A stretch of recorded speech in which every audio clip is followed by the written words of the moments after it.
ఉమ్మడి కృష్ణా జిల్లాలో కీలక అసెంబ్లీ నియోజకవర్గం గుడివాడని చెప్పక తప్పదు. అక్కడ ఇప్పటి వరకు వైసీపీ నేత కొడాలి నాని ఎమ్మెల్యేగా ఉన్నారు. ఇటీవల అసెంబ్లీ ఎన్నికల్లో నాని చిత్తుగా ఓడిపోయి టీడీపీ అభ్యర్థి వేనిగళ్ల రాము గెలిచారు. ఇప్పుడు గుడివాడలో టీడీపీ జనసేనల మధ్య విభేదాలు మొదలయ్యాయి. కృష్ణా జిల్లా గుడివాడ వేదికగా ఇరు పార్టీల మధ్య వైరం బయటపడింది. గుడివాడలో అర్ధరాత్రి హైటెన్షన్ నెలకొంది. నాగవారప్పాడు వంతెన దగ్గర ఉన్న జనసేన పార్టీ దిమ్మెను టీడీపీ నేత ధ్వంసం చేశారు. అడ్డొచ్చిన జనసేన కార్యకర్తలపైన దాడికి దిగారని చెప్తున్నారు. పార్టీ దిమ్మె ధ్వంసంతో జనసేన పార్టీ నేతలు కార్యకర్తలు ఆందోళనకు దిగారు. రోడ్డుపై బైఠాయించి నిరసన వ్యక్తం చేశారు. టీడీపీ కార్యకర్తలు కూడా అక్కడికి చేరుకోవడంతో ఇరు వర్గాల మధ్య తోపులాట జరిగింది. ఈ నేపథ్యంలో నాగవరప్పాడు వద్ద తీవ్ర ఉద్రిక్తత నెలకొంది. జనసేన పార్టీ దిమ్మెను ధ్వంసం చేసింది టీడీపీకి చెందిన బీసీ నేత తారం నరసింహారావు అని ప్రత్యక్ష సాక్షులు అంటున్నారు.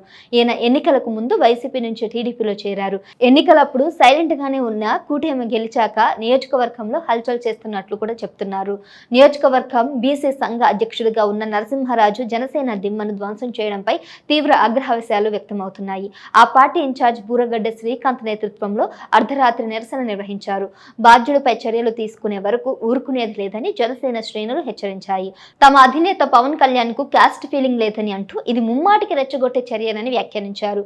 కింది స్థాయి నేతలు రెచ్చిపోతుంటే టీడీపీకి చెందిన ఎమ్మెల్యే వెనిగళ్ల రాము మౌనం సహించరాదని వారు ఆరోపించారు. ఈ అంశాన్ని టీడీపీ అధిష్టానం దృష్టికి తీసుకువెళ్లి కఠిన చర్యలు తీసుకోవాల్సిన బాధ్యత ఎమ్మెల్యే రాముపై ఉందని వారు హితబోధ చేస్తున్నారు. నిజానికి గుడివాడలో ఏదో ఒక గొడవ జరుగుతూనే ఉంటుంది. కొడాలి నాని మంత్రిగా ఎమ్మెల్యేగా ఉన్న రోజుల్లో వైసీపీ వర్సెస్ టీడీపీ గొడవలు జరుగుతూ ఉండేవి.